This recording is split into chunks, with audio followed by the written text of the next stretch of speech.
ओम श्री गणेशाय नमः। श्री शिव महापुराण तृतीय अध्याय। इस अध्याय में हम चंचुला देवी की कथा जानेंगे। शौनक जी बोले, हे महाभाग सूत जी, आप सर्वज्ञ हैं। हे महामते, आपके कृपा प्रसाद से मैं बारंबार कृतार्थ हुआ। इस इतिहास को सुनकर मेरा मन अत्यंत आनंद में निमग्न हो रहा है। अतः अब भगवान शिव में प्रेम बढ़ाने वाली शिव संबंधिनी दूसरी कथा को भी सुनाइए।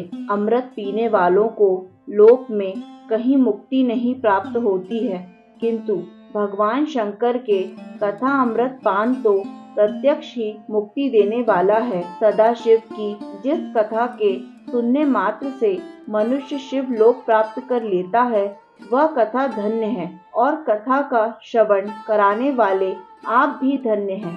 सूत जी बोले, हे शौनक, सुनिए, मैं आपके सामने गोपनीय कथा वस्तु का भी वर्णन करूंगा, क्योंकि आप शिव भक्तों में अग्रण्य तथा वेद वेदांतों में श्रेष्ठ हैं। समुद्र के निकटवर्ती प्रदेश में एक वाशकल नामक ग्राम है, जहाँ वैदिक धर्म से विमुख महापापी द्विज निवास करते हैं।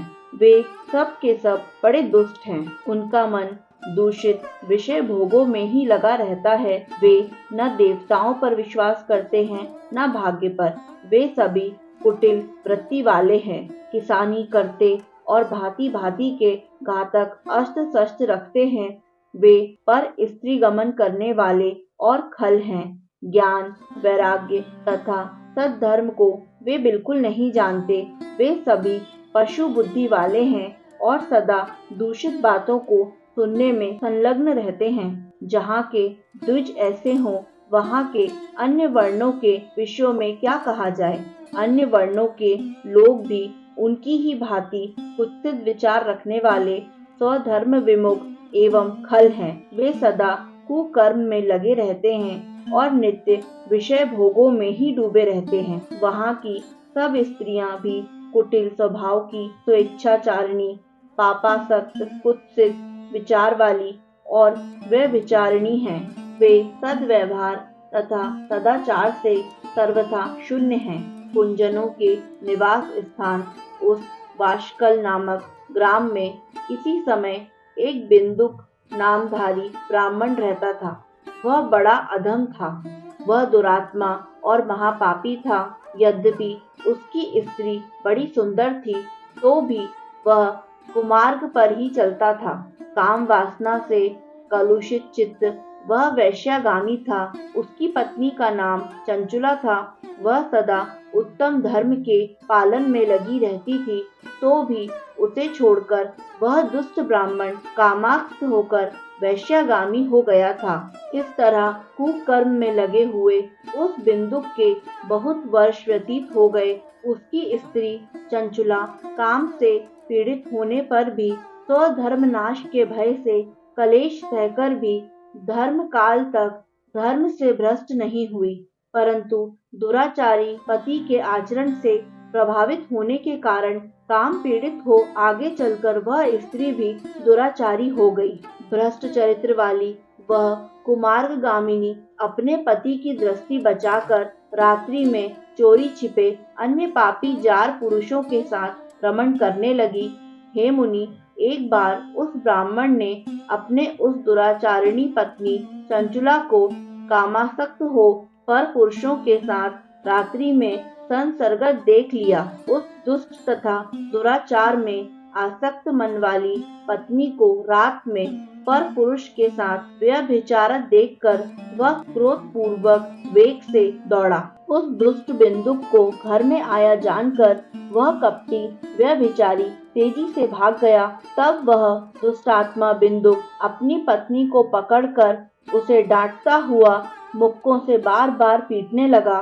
वह व्यभिचारिणी दुष्टा नारी चंचुला पीटी जाने पर कुपित होकर निर्भयता पूर्वक अपने दुष्ट पति बिंदुक से कहने लगी। चंचुला बोली, मुझ परिपरायणा युक्ति पत्नी को छोड़कर आप कुबुद्धिवश प्रतिदिन वैश्या के साथ इच्छा अनुसार रमण करते हैं। आप ही बताएं कि रूपवती तथा काम सक्त चित्त वाली मुझ युवती की पति संसर्ग के बिना क्या गति होती होगी। मैं अत्यंत सुंदर हूँ तथा नव यौवन से उन्मत्त हूँ। आपके संसर्ग के बिना व्यवस्थित चित्त वाली मैं कामजन्य दुख को कैसे सह सकती हूँ। सूत जी बोले, उस स्त्री के इस प्रकार कहने पर वह मूढ़ बुद्धि, मूर्ख, ब्राह्मण धन, स्वधर्म विमुख दुष्ट पापी बिंदुक कहने लगा। बिंदुक बोला, काम से व्याकुल चित होकर तुमने यह सत्य ही कहा है। हे प्रिय, तुम भय त्याग दो और मैं जो तुमसे हित की बात करता हूँ उसे सुनो। तुम निर्भय होकर नित्य पुरुषों के साथ संसर्ग करो, उन्हें संतुष्ट करके उनसे धन खींचो। वह सारा धन वैश्या के प्रति आसक्त मन वाले मुझको दे दिया करो। इससे तुम्हारा और मेरा दोनों का ही स्वार्थ सिद्ध हो जाएगा। सूत जी बोले, पति का यह वचन सुनकर उसकी पत्नी चंचुला ने प्रसन्न होकर उसकी कही बात मान ली। उन दोनों दुराचारी पति पत्नी ने इस प्रकार समझौता कर लिया तथा वे दोनों निर्भय चित्त से कुकर्म में लीन हो गए। इस तरह दुराचार में डूबे हुए उन मूढ़ चित्त वाले पति पत्नी का बहुत सा समय व्यर्थ बीत गया। तदंतर शूद्र जातीय वैश्या का पति बना हुआ वह दूषित बुद्धि वाला दुष्ट ब्राह्मण बिंदुक समयानुसार मृत्यु को प्राप्त हो नरक में जा पड़ा। बहुत दिनों तक नरक के दुख भोग कर वह मूढ़ बुद्धि पापी विंध्य पर्वत पर भयंकर पिशाच हुआ। इधर उस दुराचारी पति बिंदुक के मर जाने पर वह मूढ़ हृदया चंचुला बहुत समय तक पुरुषों के साथ अपने घर में ही रही। इस प्रकार प्रेम पूर्वक कामासक्त होकर जारों के साथ विहार करती हुई उस चंचुला नाम की स्त्री का कुछ यौवन समय के साथ ढलने लगा। एक दिन देव योग से किसी पुण्य पर्व के आने पर वह स्त्री भाई बंधुओं के साथ गोकर्ण क्षेत्र में गई। तीर्थ यात्रियों के संग से उसने भी उस समय जाकर किसी तीर्थ के जल में स्नान किया। फिर वह साधारणतया मेला देखने की दृष्टि से बंधुजनों के साथ यत्र तत्र घूमने लगी। घूमती घूमती किसी देव मंदिर में उसने एक देवज्ञ ब्राह्मण के मुख से भगवान शिव की परम पवित्र एवं मंगलकारिणी उत्तम पौराणिक कथा सुनी।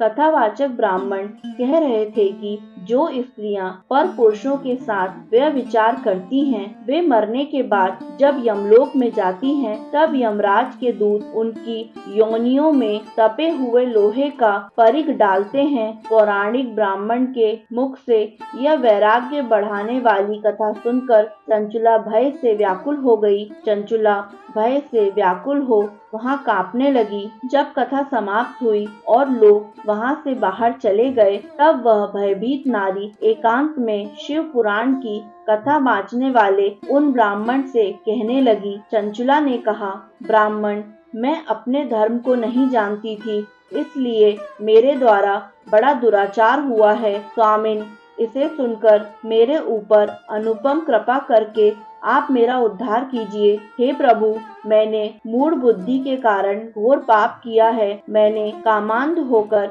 अपनी संपूर्ण युवावस्था व्यभिचार में बिताई है। आज वैराग्य रस से ओतप्रोत आपके इस प्रवचन को सुनकर मुझे बड़ा भय लग रहा है। मैं कांप उठी हूँ और मुझे इस संसार से वैराग्य हो गया है। मुझ मूढ़ चित्त वाली पापिनी को धिक्कार है। मैं सर्वथा निंदा के योग्य हूँ। मैं कुत्सित विषयों में फंसी हुई हूँ और अपने धर्म से विमुख हो गई हूँ। थोड़े से सुख के लिए अपने हित का नाश करने वाले तथा भयंकर कष्ट देने वाले घोर पाप मैंने अनजाने में ही कर डाले। न जाने किस किस घोर कष्टदायक दुर्गति में मुझे पड़ना पड़ेगा और वहाँ कौन बुद्धिमान पुरुष कुमार्ग में मन लगाने वाली मुझ पापिनी का साथ देगा। मृत्यु काल में उन भयंकर यमदूतों को मैं कैसे देखूंगी, जब वे बलपूर्वक मेरे गले में फंदे डालकर मुझे बांधेंगे, तब मैं कैसे धीरज धारण कर सकूंगी।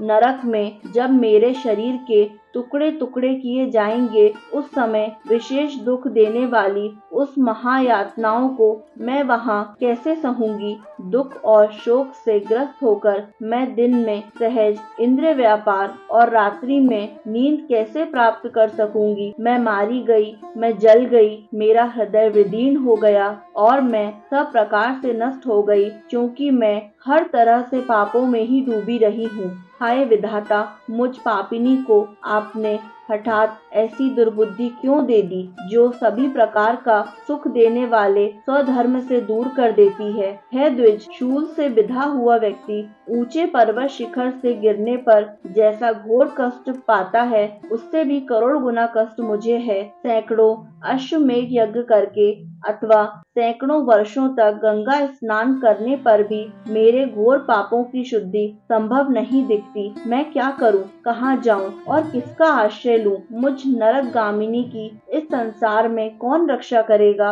हे ब्राह्मण, आप ही मेरे गुरु हैं, आप ही माता और आप ही पिता हैं। आपकी शरण में आई हुई मुझ दीन अबला का उद्धार कीजिए। सूत जी बोले, हे शौनक, इस प्रकार खेद और वैराग्य से युक्त हुई चंचुला उस ब्राह्मण के चरणों में गिर पड़ी। इस प्रकार श्री स्कंद महापुराण के अंतर्गत शिव पुराण महात्म्य में चंचुला वैराग्य वर्णन नामक तीसरा अध्याय पूर्ण हुआ।